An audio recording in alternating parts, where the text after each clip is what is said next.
Okay, so we're live and we're actually going live. And I ask you permission. I always go live at 11 Central, but my coach is starting in 10 minutes with Jasmine Starr in the group. And I plan to record this and my um, hyprotherapy. I'm getting these words. Sally, she's amazing.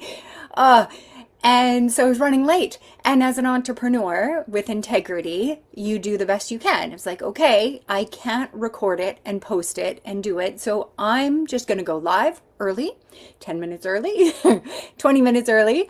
And then I'm going to go into my live event.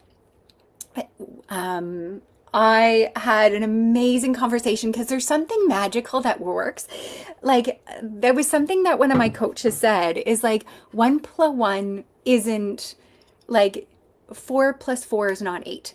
Like, it's multiplying. So when a brilliant person gets together and you start talking, it multiplies. Like, it freaking loves multiplier.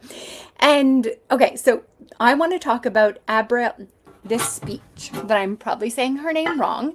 So I'm going to put her thing up here. And there's a link in the captions of her. Her book is so good. Well, I haven't read the book yet. I just listened to the podcast. And the whole thing that I was listening was like, no, yes, yes, yes, yeah. These are the words that I'm looking for. Yes. Oh my goodness. Now, I want to say, warning, entrepreneurs parent different. We lead our children. They don't lead like as an entrepreneur. I'm disabled, and that's not excuses. It's a things that you need to know about me. You need to treat me different. I would love people to treat me different, and I'm finding the words to lead people to want to lead me and to help me because people see me as a pain in the ass, and as an entrepreneur, we parent different. We empower our children. We see them strong and capable. And my mom would always say, put on your grown-up underwear and get to work. Like Sally, who's doing my hyprotherapy, and she has so many things going on in her life, like big things. And she comes into this therapy glowing, like she was freaking glowing. So we're friends, so I know, but all I see is she glowing, and her, this like it's this like feeling of them when you see someone and they just glow, and you're like, ah, it's like that. And this idea of like when you're having a hard time, help other people. Instead of going like, oh, poor me, my life's so horrible. Instead, you start helping other people. And it gets you out of yourself. That same one that I used to do of like, let me see this, like when you're in this place, and you're in this part, when you're down there, and you put someone on your shoulder, and you put the next one on their shoulder, and you put them on their shoulder, and then you get to the top, and then they put down to help everyone else, right? So like this is what you do. And so the reason I'm pointing out that podcast, because she's talking about therapy and how damaging it can be. And there's so many studies finding how damaging therapy can do. If you don't hire the right person, they mess you up, and they mess you up good.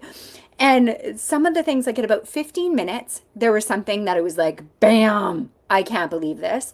And then about an hour in, but it's about 2 hours to watch this podcast, listen, podcast, thank you, talking to me, is this collaboration. Abigail Shrier, this girl, there's a link below. And she's not a therapy. She is independent journalist and author. And talking about, well, when you do something, you get results, right? And entrepreneur, we're always about numbers, right? So did you get the job done? There's numbers, there's proof. Like when when you do something, you can give proof. Why? Why can't you give proof? Like when I tell my kid to do something, you need to make sure there's a deadline. You need proof that it can be done. And then you look at the fact. There's no emotions. Did you get the job done or did it not? And it's the same with employees too. Like, here's the job. Did I train you to do everything you need to do? And if you failed, it's my fault because I didn't train you right. And then, is it measurable? And then there's no emotions. Did you get it done? Yes. No. And it's so good of feeling like there's so much psychology and okay. So when I do a project, I want to learn. So I take a class and then I do everything they say. And then the things that don't work, then I change it. But I start doing it exactly how they say. I know it makes no sense, but I hired this coach and I do it just like them. Unless my gut says no. So in this documentary, okay, I got 4 minutes left. In the podcast, oh, hey, so good to see ya. So in the podcast, the big things that is she was talking about the amount of parent alienating. That was one of the books that I read in the divorce from my co-parenting course that I took. And they told us of this book about parent alienating. 20% of people parent alienate their kid. And the Abigail, she was talking about a lot of this parent alienating comes from the therapist. And 100% in my story, that's what happened, because the therapist that put the C's in their head and then it grew, right? You always start with an idea and then you decide to grow it or not.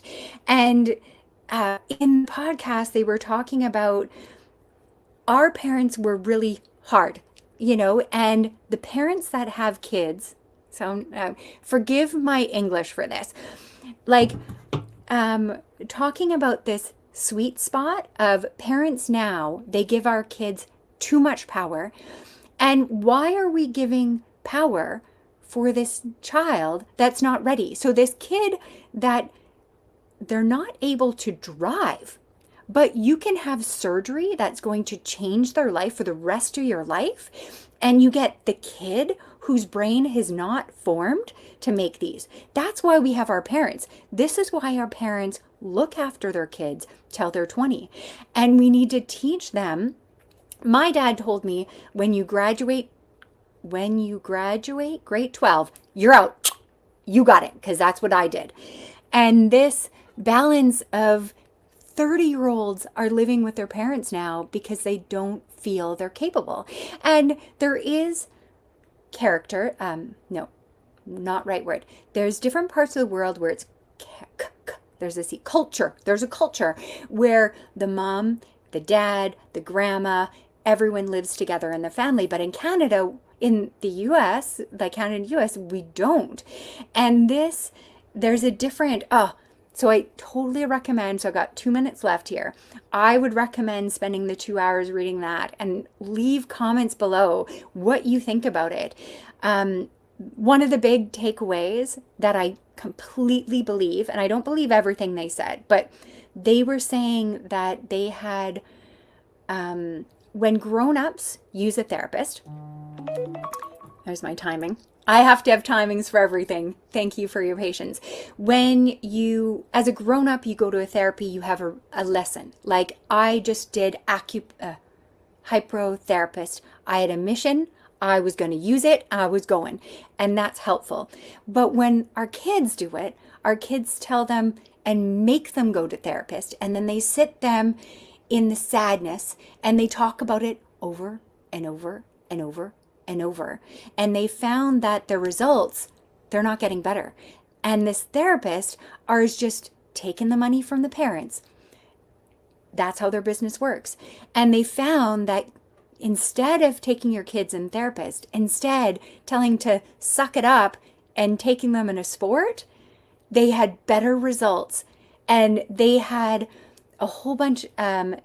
Abigail was talking about these studies where people that had huge trauma, massive things in their life, and they're telling like, oh, someone just said something bad about me, and oh, now I got to leave. It's the hour. I really want to talk about this, but I'm going to go live. Hey, Kareen, sending you love. Okay, I'm going to go live for my coach because I don't want to be late. And have a wonderful day. And if you woke up today, we need you exactly who you are. Nobody else. We need you like you. All right. Have a wonderful day. And I'm running late, and I like to show up 15 minutes early. Oh my goodness gracious. Okay. All right. So I hope I said that. All right. Have a wonderful day.